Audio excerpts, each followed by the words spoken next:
Iniciamos un nuevo tema. En esta ocasión vamos a estar hablando de el pecado de muerte. ¿Qué es el pecado de muerte? Según 1 Juan 5:16. ¿Para quién es el pecado de muerte? Y algo muy importante, cómo evitar el pecado de muerte. Son algunas de las preguntas que la gente suele hacerse cuando lee 1 Juan capítulo 5 versículo 16. Preguntas que podrían ser contestadas después de hacer varias consideraciones. Así que vamos a destinar este capítulo a hacer varias consideraciones sobre el pecado de muerte. Mi nombre es Carlos Corrales y espero que a través de este capítulo su vida pueda ser igualmente edificada. Hablando de 1 Juan 5:16, la primera pregunta que tenemos que hacernos es ¿a quién dirige el apóstol Pablo esta carta que nosotros conocemos como 1 Juan? Creo que es importante, la primera consideración que tenemos que hacer es a quién se dirige el apóstol Pablo en esta carta. Concretamente, no dice a quién el apóstol dirige esta carta. Sin embargo, es bastante claro que esta carta está dirigida a un grupo de creyentes y no a un grupo de creyentes en particular. Probablemente, tomando en consideración que fue el apóstol Juan quien escribió esta carta y que permaneció mucho tiempo en Éfeso, quizás podríamos pretender decir que el apóstol Juan dirige esta carta a un grupo de creyentes o de iglesias en Asia Menor. Aquellas iglesias quizás mencionadas en Apocalipsis como Éfeso, Esmirna, Pérgamo, Tiatira, Sardis, Filadelfia, Laodicea, quizás inclusive entre otras. Entonces no está dirigida concretamente a un grupo de personas, sino a un grupo de creyentes. Primera de Juan, capítulo 2, versículo 7, si usted quiere ahondar más, pues va a tener que leer toda la carta de Primera de Juan. Pero ese 1 de Juan capítulo 2, versículo 7, hermanos, no os escribo mandamiento nuevo, sino el mandamiento antiguo que habéis tenido desde el principio. Este mandamiento antiguo es la palabra que habéis oído desde el principio. ¿A quién dirige estas palabras? A los hermanos, a un grupo de hermanos en Cristo. O sea, no está hablando al pueblo de Israel, no está hablando a incrédulos, está refiriéndose o dirigiéndose a un grupo de creyentes. Consideración número 1. Consideración número 2. ¿Por qué el apóstol por qué el apóstol Juan no identifica el pecado de muerte? Porque no lo identifica. El apóstol Juan no lo hace quizás porque las personas a las que se está dirigiendo en ese momento sí sabían de qué se estaba hablando cuando él hablaba del pecado de muerte. Si no sabían cómo iban a orar o no por una u otra persona. Primera de Juan, capítulo 2, versículo 21. Y ahorita les explico por qué esto de orar. No os he escrito como si ignoraseis la verdad, sino porque la conocéis y porque ninguna mentira procede de la verdad. Entonces, aparentemente, el apóstol Juan, consideró que no era importante identificar en ese momento histórico el pecado de muerte porque a las personas a las que se estaba dirigiendo sabían de qué estaba el apóstol Juan hablando. Por ejemplo, el texto en estudio, lo hemos leído en 1 de Juan, en el capítulo 5, en el versículo 16, dice, si alguno viere a su hermano cometer pecado que no sea de muerte, pedirá a Dios y le dará vida. Esto es para los que cometen pecado que no sea de muerte.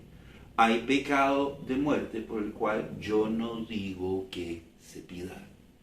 Entonces, si ellos no sabían qué era el pecado de muerte, cuando iban a pedir o dejar de pedir, porque el apóstol Juan está diciendo, oren por él si no está cometiendo un pecado de muerte. pero si está cometiendo un pecado de muerte, yo digo que no se pida. Entonces quiere decir que evidentemente la gente, a las personas, los creyentes a los que él se estaba dirigiendo, sí sabían de qué estaba hablando. Ellos sabían en ese momento histórico de qué se estaba hablando. Parece ser que la duda o la inquietud, más bien, aparentemente se queda para nosotros. La pregunta que yo me hago es ¿por qué no aclaró el asunto de una vez? ¿Por qué dejó las cosas así como en el aire? Bueno, recuerde que la palabra de Dios es inspirada por Dios. Vamos a decir que el Espíritu Santo le indicó que lo hiciera de esta manera. ¿Por qué? Bueno, esto es algo que ocurre con mucha regularidad en las Sagradas Escrituras. Quizás con un solo fin, incentivar a los creyentes que no conocen el entorno histórico, en este caso nosotros, que no conocen el entorno histórico de la carta de Primera de Juan, por ejemplo, a escudriñar las Sagradas Escrituras, a leer, a investigar al respecto. ¿Cómo se aprende las Sagradas Escrituras? Lo hemos mencionado. Bueno, un poquito aquí, un poquito allá, renglón por renglón. Creo que la razón fundamental es esa.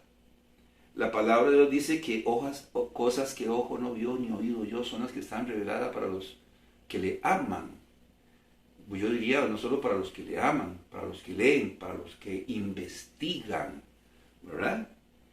Dice el apóstol Pedro en 1 de Pedro, si podemos poner un ejemplo, en el versículo 1 y 10. ¿Verdad? Que esto fue lo que hicieron muchos santos profetas. Primera de Pedro, capítulo 1,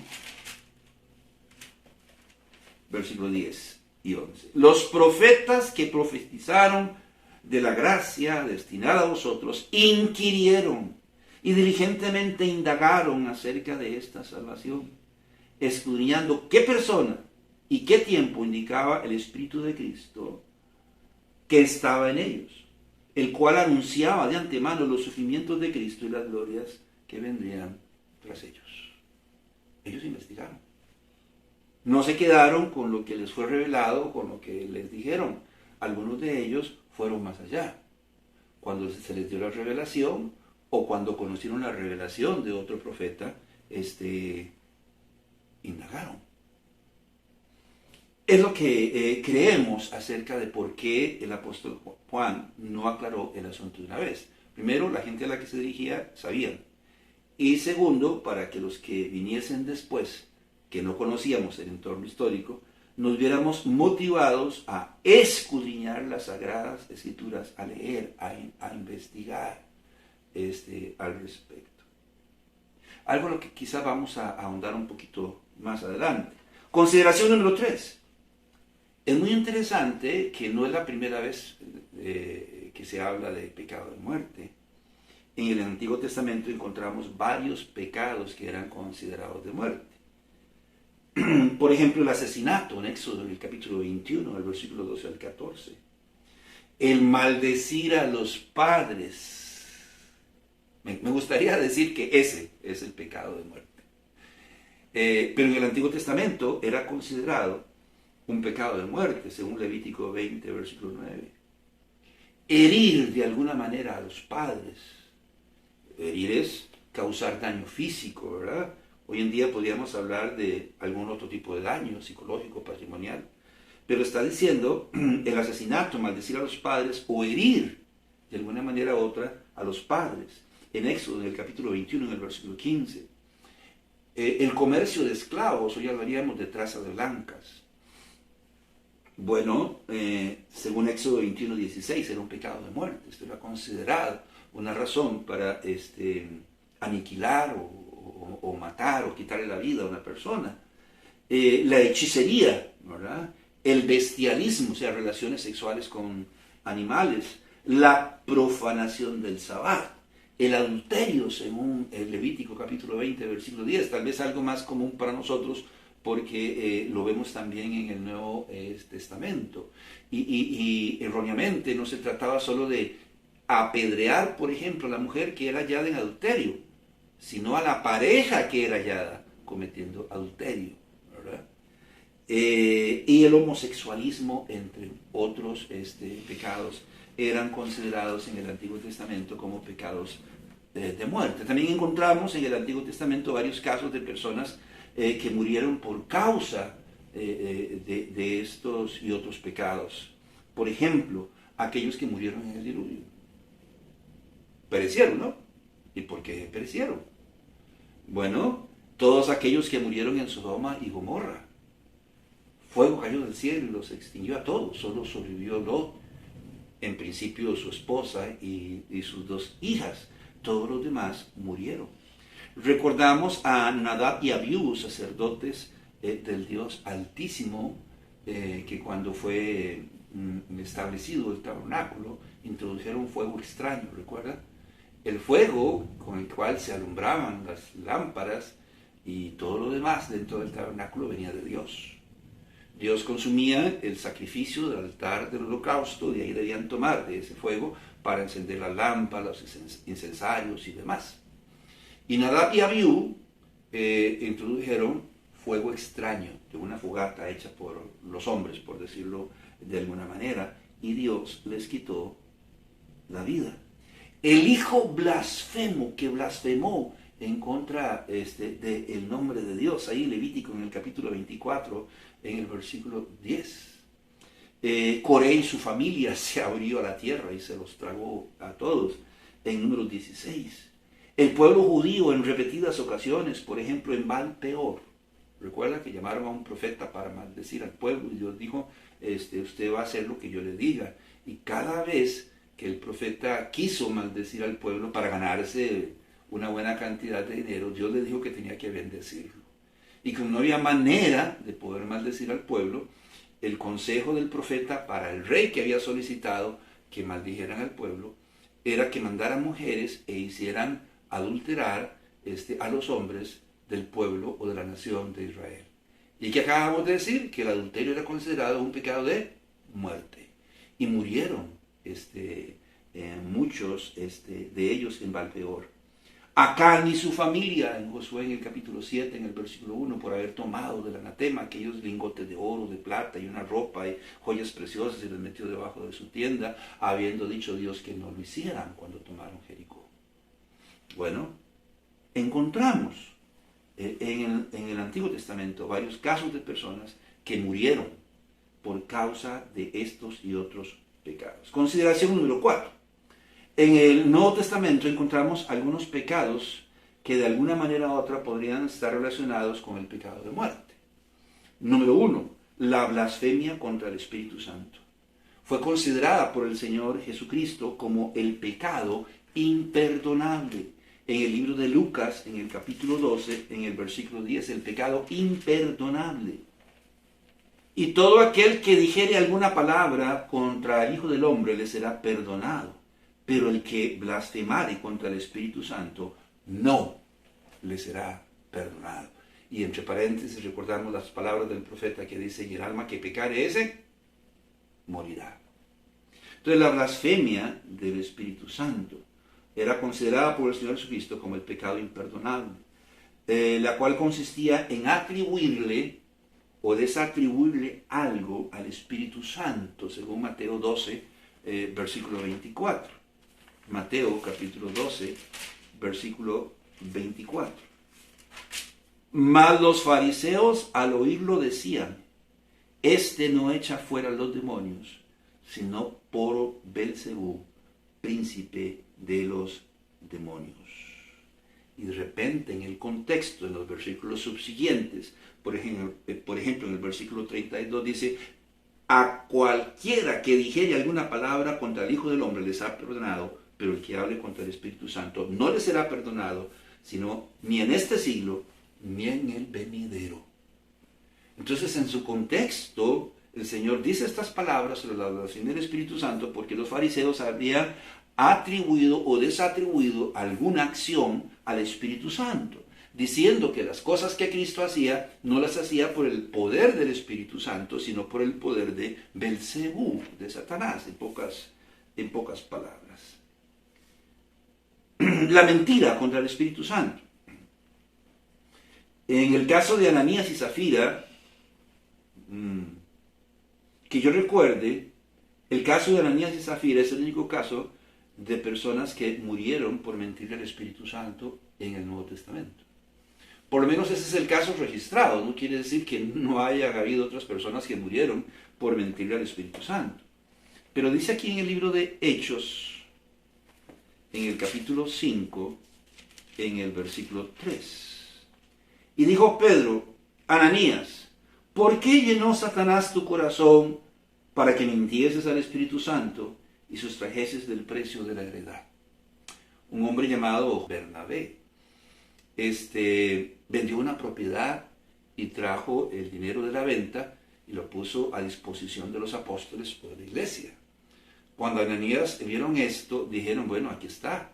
Si queremos ser vistos o bien vistos por los demás y alabados y toda esa cuestión, y ganar prestigio dentro de la iglesia, vendamos la propiedad aquella que tenemos en tal cual lugar. Vendieron la propiedad, por decir algo, en 20 millones.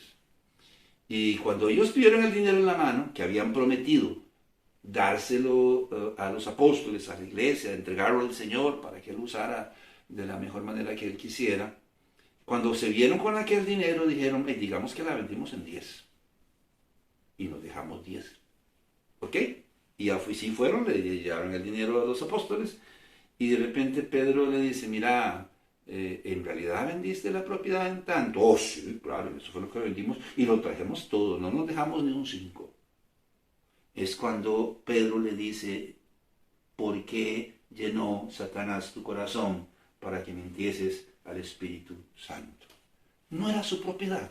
Se pudieron haber dejado todo el dinero, pero ustedes prometieron la totalidad del dinero por la venta de esa propiedad. Y murió.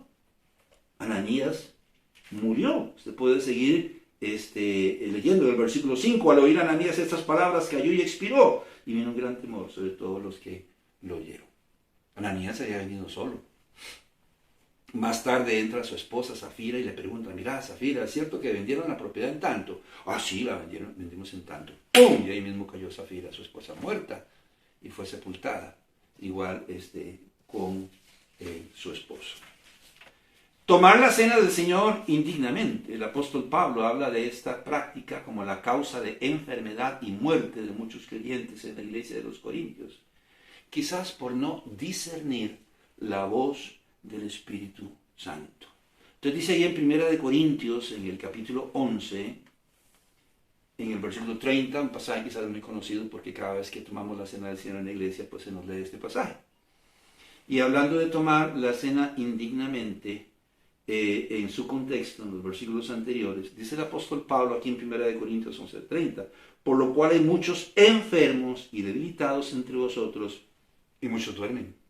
Es la misma palabra que usó el Señor Jesucristo con respecto a Lázaro después de que tenía 3 días de muerto. Vamos, porque Lázaro duerme. Es la misma palabra que usa el apóstol Pablo en 1 de Tesalonicenses cuando habla del arrebatamiento y de cómo los creyentes que han muerto serán despertados. Para todo efecto, la palabra de Dios habla de la muerte de los creyentes como un dormir. Entonces está diciendo el apóstol Pablo que muchos en la iglesia de Corinto se encontraban enfermos o habían muerto por tomar la cena indignamente.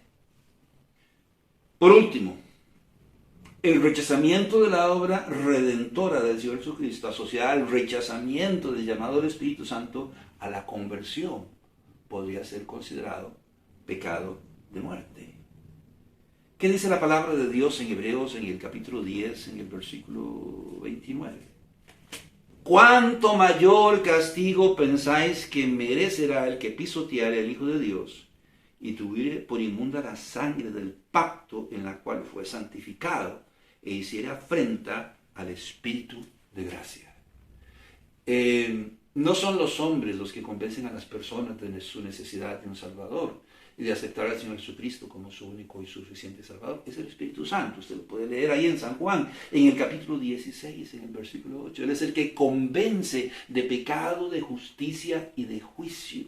Él es el que nos llama al arrepentimiento, a la conversión, a aceptar al Señor Jesucristo como nuestro único y suficiente Salvador. Si yo rechazo el llamado del Señor Jesucristo a la conversión, yo estoy rechazando el llamado del Espíritu Santo a la conversión. Y la palabra de Dios dice, ay del que rechace el sacrificio de Cristo y hiciere afrenta al Espíritu de gracia. Es como caer en alta mar desde un barco, que le lancen a usted un salvavidas y que usted lo rechace. Es exactamente lo mismo. De modo que habían varios pecados que eran considerados una justificación para que se les quitara la vida a las personas. ¿A cuál de todos estos pecados se refiere el apóstol Juan como pecado de muerte? Yo personalmente creo que no se refería a uno o a varios pecados en particular, sino más bien a la actitud que lleva a las personas a cometer estos pecados. La blasfemia contra el Espíritu Santo. ¿Qué lleva a una persona a hacer esto? Mentirle al Espíritu Santo.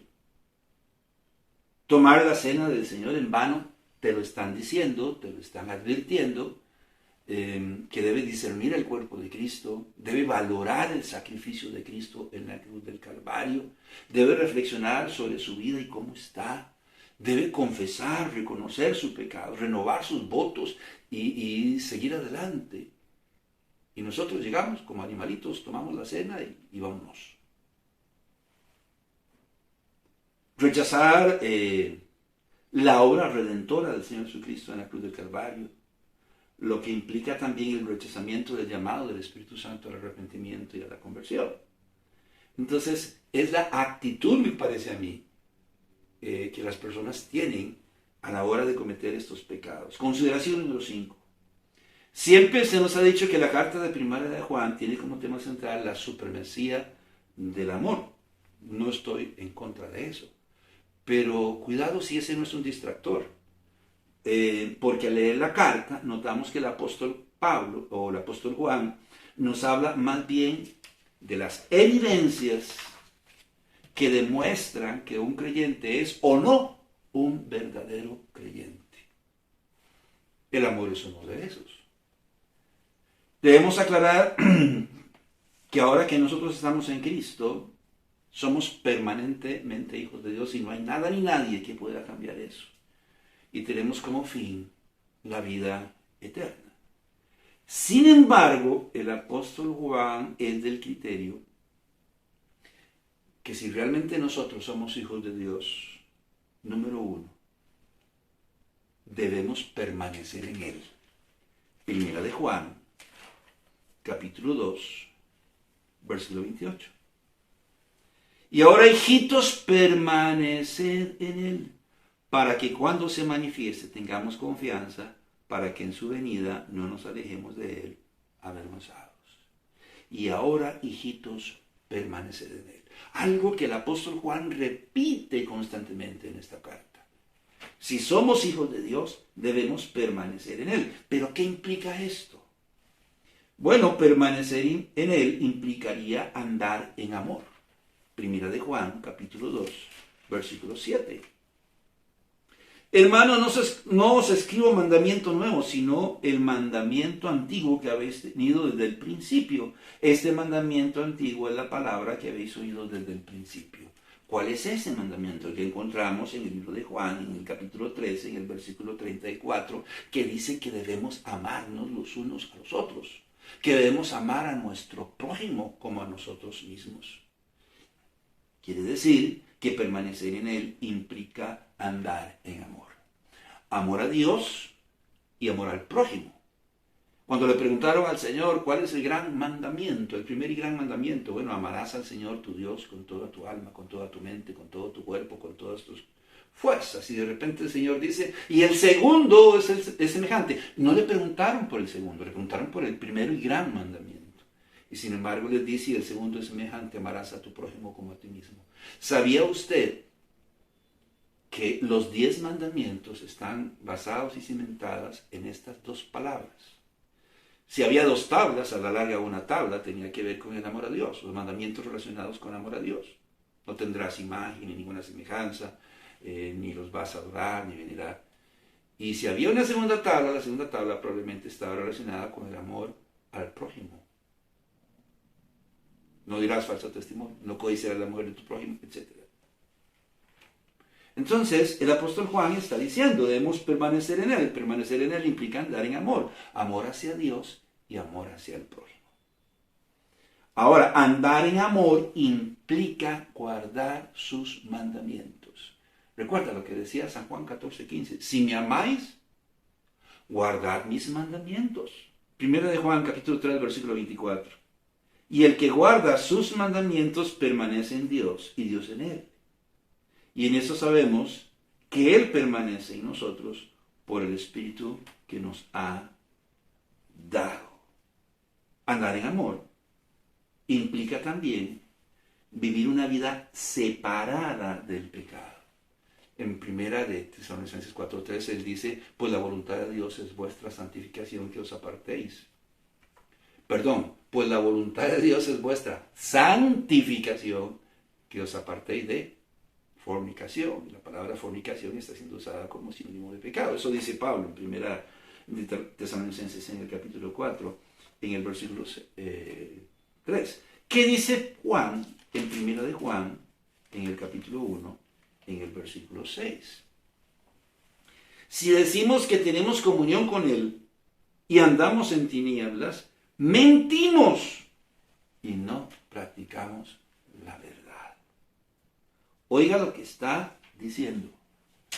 Permanecer en Él implica andar en amor. Andar en amor implica guardar sus mandamientos. Andar en amor y guardar sus mandamientos implica vivir una vida separada, porque a nosotros se nos pide vivir una vida separada del pecado. Y Juan está diciendo que si Dios es luz y nosotros andamos en tinieblas, somos unos mentirosos. Eso es lo que está diciendo. Y en primera de Juan, en el capítulo 2, en el versículo 6, el que dice que permanece en Él debe andar como Él anduvo. Si no es un mentiroso. Si usted es hijo de Dios, está diciendo, debe andar como Él anduvo. ¿Cómo anduvo? Separado. Así separado del pecado.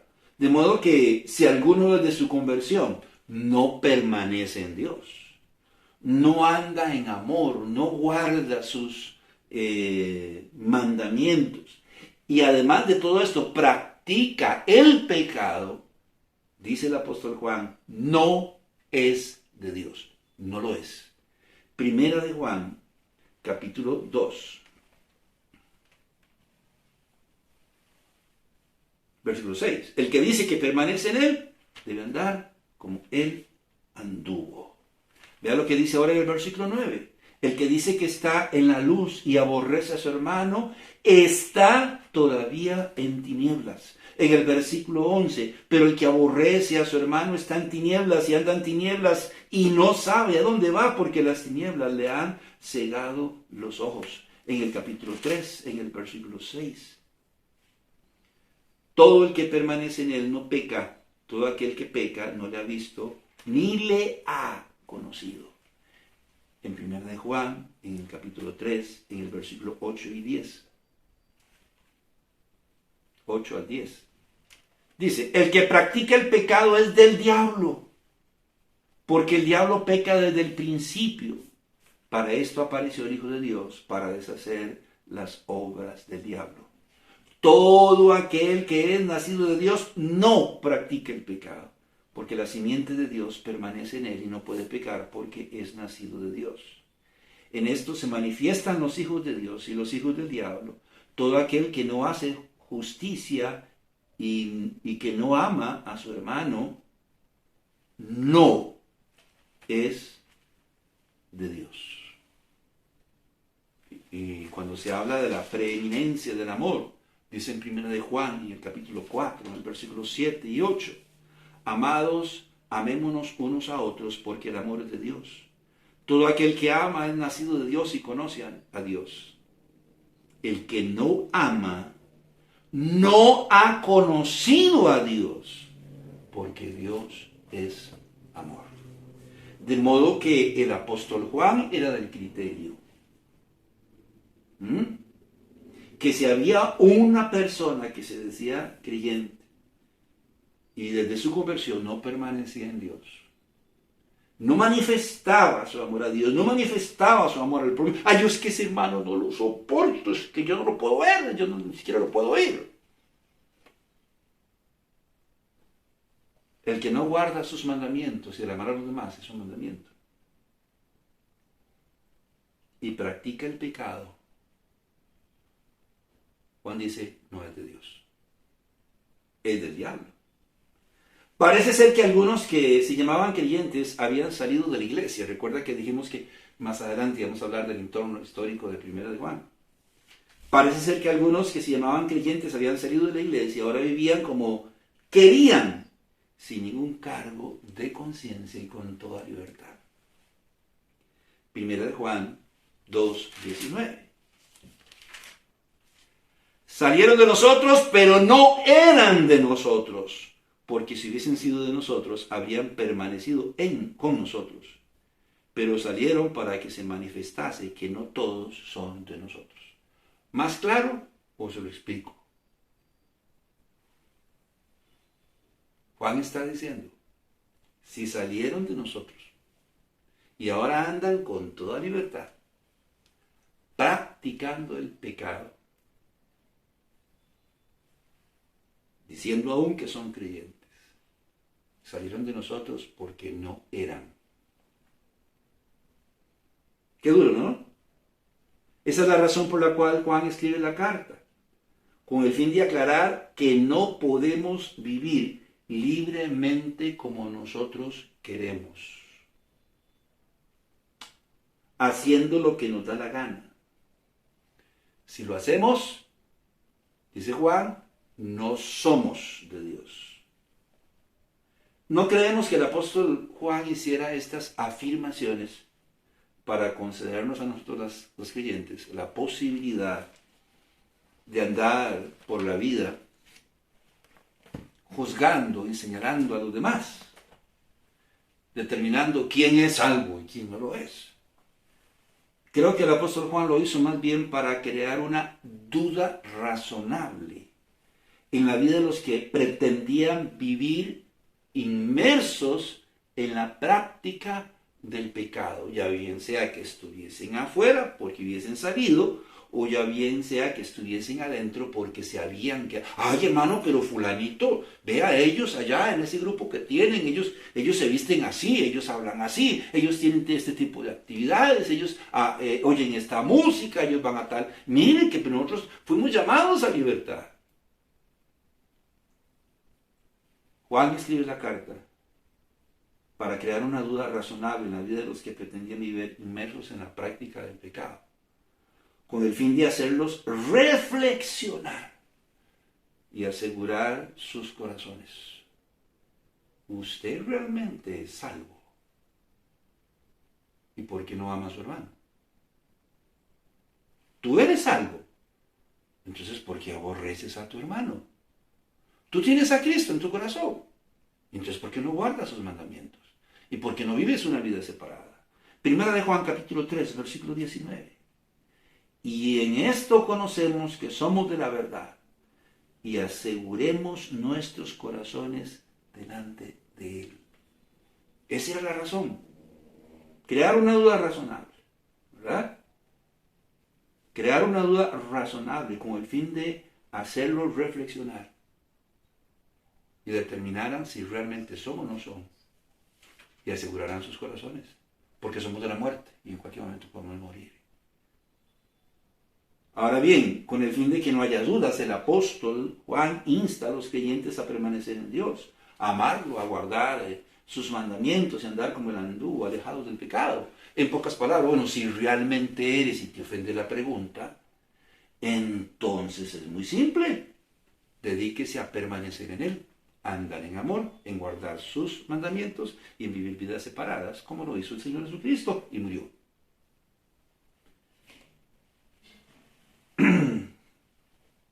Si llegaremos a pecar, puesto que ningún creyente puede decir que no es pecador, dice la palabra de Dios, abogado tenemos para con el Padre al Señor Jesucristo.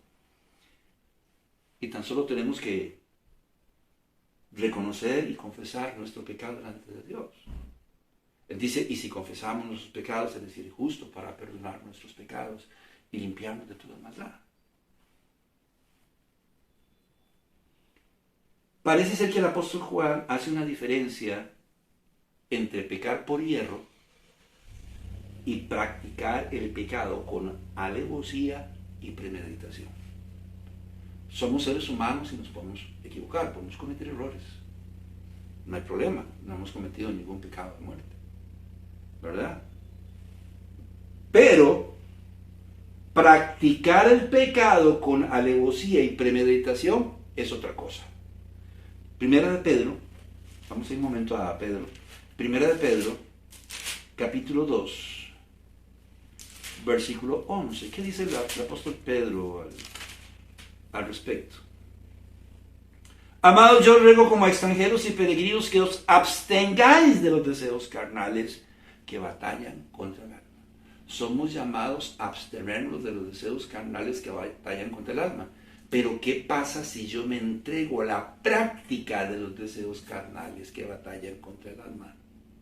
Eso es pecar con alevosía y premeditación. Desde esta perspectiva pueden haber muchas personas que creen que son salvos en nuestras iglesias y sorpresa no lo son. Personas que dijeron aceptar al Señor Jesucristo como su único y suficiente Salvador, pero no han manifestado nunca han manifestado amar a Dios. Nunca han manifestado amar al prójimo. Viven juzgando, viven criticando, y como dijimos en un capítulo anterior en algún tema, despellejan a los demás creyentes, manifiestan aborrecer a sus propios hermanos. No han manifestado amar a Dios ni en lo más mínimo, ni al prójimo. No guardan sus mandamientos. Ninguno. Es que no guardan ninguno. Viven criticando y escarneciendo a todos. Aborrecen inclusive a sus hermanos en la fe. Y además de todo esto, practican el pecado con premeditación y alevosía. O sea, no fue que fueron tentados y que fueron seducidos y que cometieron un error y cayeron en el pecado. No, practican el pecado. Dice la palabra de Dios que el creyente no practica el pecado. El apóstol Juan nos dice, entonces, que él no cree que un verdadero creyente practique voluntariamente el pecado y se complazca en él con premeditación y alevosía, puesto que el Espíritu Santo que está en él le redarguye, de modo que lo que puede sentir es más bien un gran pesar en su corazón. Y no me refiero a la culpa, porque la culpa viene del diablo. La convicción viene de Dios a través del Espíritu Santo. Hay una compunción dentro de nosotros. Algo que nos dice que lo que hicimos estaba mal. Algo que nos dice que lo que hicimos ofendió la santidad de Dios. Algo dentro de nosotros, un dolor, una angustia en nuestro corazón. Sentirse culpable es una trampa de Satanás, es una autojustificación o una autoflagelación. El Espíritu Santo redarguye al creyente de modo que lo que puede sentir es más bien un gran pesar en su corazón, y no, repito, me refiero a la culpa, sino a la convicción de que hemos hecho algo que estaba mal y ofendió la santidad de Dios. Claro, a menos que nuestra conciencia, ya así, cauterizada, ¿verdad? A menos que nuestra conciencia ya cauterizada por hacer caso omiso a la voz del Espíritu Santo, ya no nos permita adquirir esa convicción. Primera de Timoteo capítulo 4, versículo 2. Ya hay personas que emprendieron este camino, ¿verdad? No aman a Dios, no aman al prójimo, no guardan sus mandamientos, no viven separadas, y el Espíritu Santo les habla y ellos rechazan la voz del Espíritu Santo y están en ese juego hasta que llega un momento en que su conciencia se le hace callo.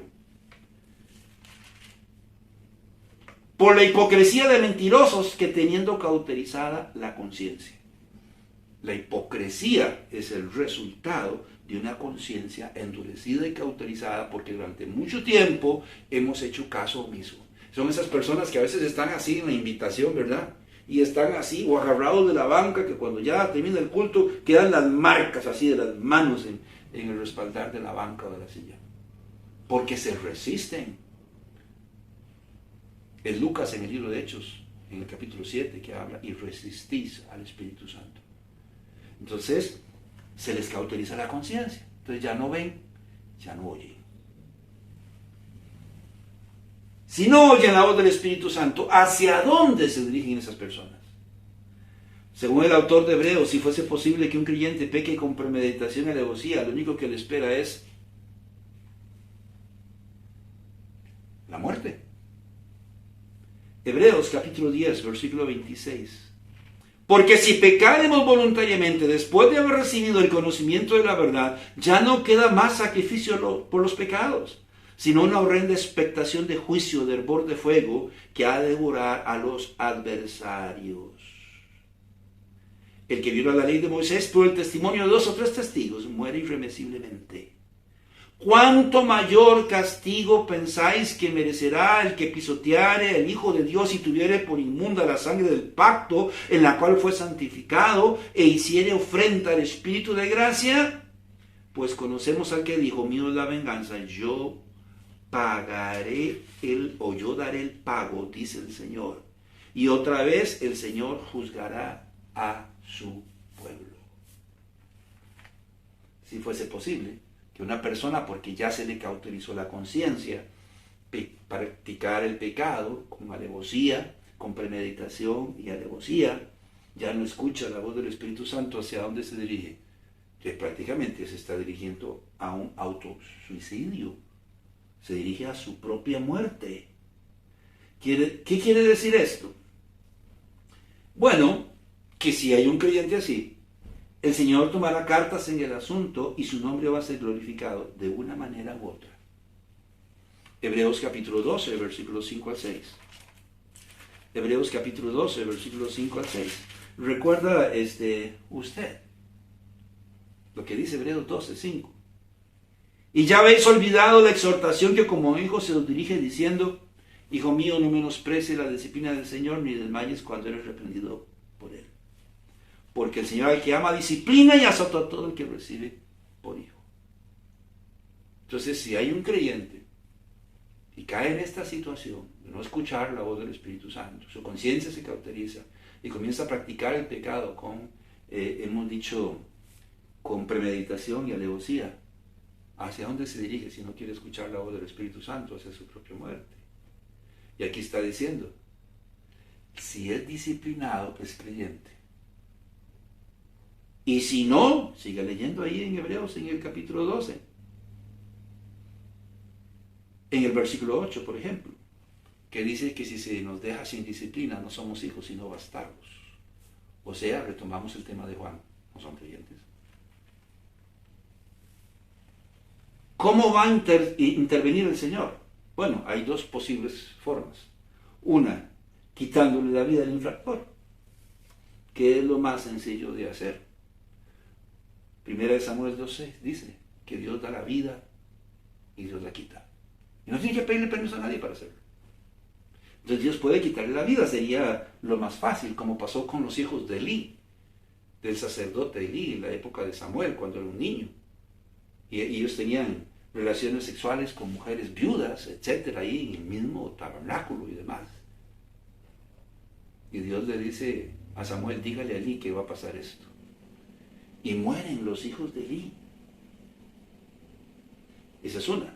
La otra es que puede ser entregado en manos de Satanás para ser destruido. Y decimos así, destruido. ¿Qué dice la palabra de Dios en 1 Corintios en el capítulo 5? En el versículo 4 y 5. ¿Qué estaba pasando? La historia que hemos contado en otras ocasiones, un joven que estaba sosteniendo una relación, si podemos decirlo, conyugal, sexual, con la esposa de su padre, o sea, con su madrastra. Y nadie, todo el mundo en la iglesia sabía, y nadie hacía ni decía nada, ni el pastor, ni los diáconos, ni los líderes, ni nadie. Entonces dice aquí en 1 Corintios 5, en el versículo 4 y 5, en el nombre de nuestro Señor Jesucristo, reunidos vosotros y mi espíritu con el poder de nuestro Señor Jesucristo, el tal sea entregado a Satanás para destrucción de la carne, a fin de que el espíritu sea salvo en el día del Señor Jesús. El Señor puede quitarle la vida o puede ser entregado en manos de Satanás para ser ¿qué? Destruido. Y son esas personas que comienzan a caer, que llegan al fondo, terminan en la calle, no sé en qué condición. ¿Qué nos recuerda esto? Esto nos recuerda que Dios es soberano sobre todas las cosas y Él actuará como mejor lo considere necesario. Caín cometió un pecado de muerte. Sí, asesinó a su hermano y el asesinato en el Antiguo Testamento era considerado un pecado de muerte. ¿Le mató al Señor? No. Le permitió vagar errante por el mundo. Al rey Ezequías, el Señor sabía con anticipación lo que Ezequías iba a hacer y trató de advertirle. Y le concedió 15 años más de vida. Dios pudo haberle dado más años de vida. Pero al fin y al cabo, Ezequías cometió el pecado que cometió. Y el Señor, después de 15 años, le quitó la vida. Ananías y Zafira les quitó la vida. En todos estos casos, el nombre de Dios fue glorificado. Romanos capítulo 14, versículo 8.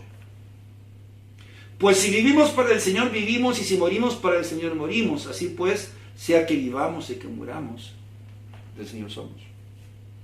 Dios te puede quitar la vida si no quieres oír. O Dios te puede entregar a Satanás para juicio. Él es soberano, Él verá lo que Él hace, cuándo y cómo y por qué. En resumen, el pecado de muerte está más asociado con la actitud de irrelevancia al llamado del Espíritu Santo que a un pecado en particular. Está asociado con la práctica del pecado con alevosía y premeditación, lo que puede llevar a cualquiera a afirmar que tal persona no es salva, claro, a menos que sea disciplinada y ¡fum! Caiga un rayo y lo fulmine. Ah, pues sí era. Se dedicó a practicar el pecado con premeditación, alevosía, pero Dios mandó un rayo y lo disciplinó, le quitó la vida, entonces quiere decir que es salvo. Pero si cae en desgracia por ser entregado en manos de Satanás, decimos, no, definitivamente ese no era salvo, porque vea la condición en la que se encuentra. Y de nuevo decimos, nosotros no somos llamados a juzgar. No nos toca a nosotros juzgar o determinar quién es salvo o no, a menos que se trate de nosotros mismos. Y para eso fue escrita Primera de Juan. Para ayudarnos a reflexionar y determinar si realmente somos salvos por la actitud que estamos manifestando tener. Y si no somos salvos, pues pongamos las barbas o las bardas a remojar. Lo que quiere decir que si vamos a preocuparnos por la salvación de alguien, debería ser por la nuestra y no por la de nadie más. ¿Somos salvos? Sí. Entonces dediquémonos a permanecer en Dios, a amar a Dios sobre todas las cosas, a amar al prójimo, a no aborrecer al prójimo, a guardar sus mandamientos, a andar como Él anduvo, viviendo vidas separadas del pecado. Si no lo hacemos, a la larga no somos. Es mejor exponernos y poner nuestras bardas en remojo y asegurar nuestros corazones. Que Dios le bendiga y que la pase bien. Mi nombre es Carlos Corrales. Nos vemos la próxima.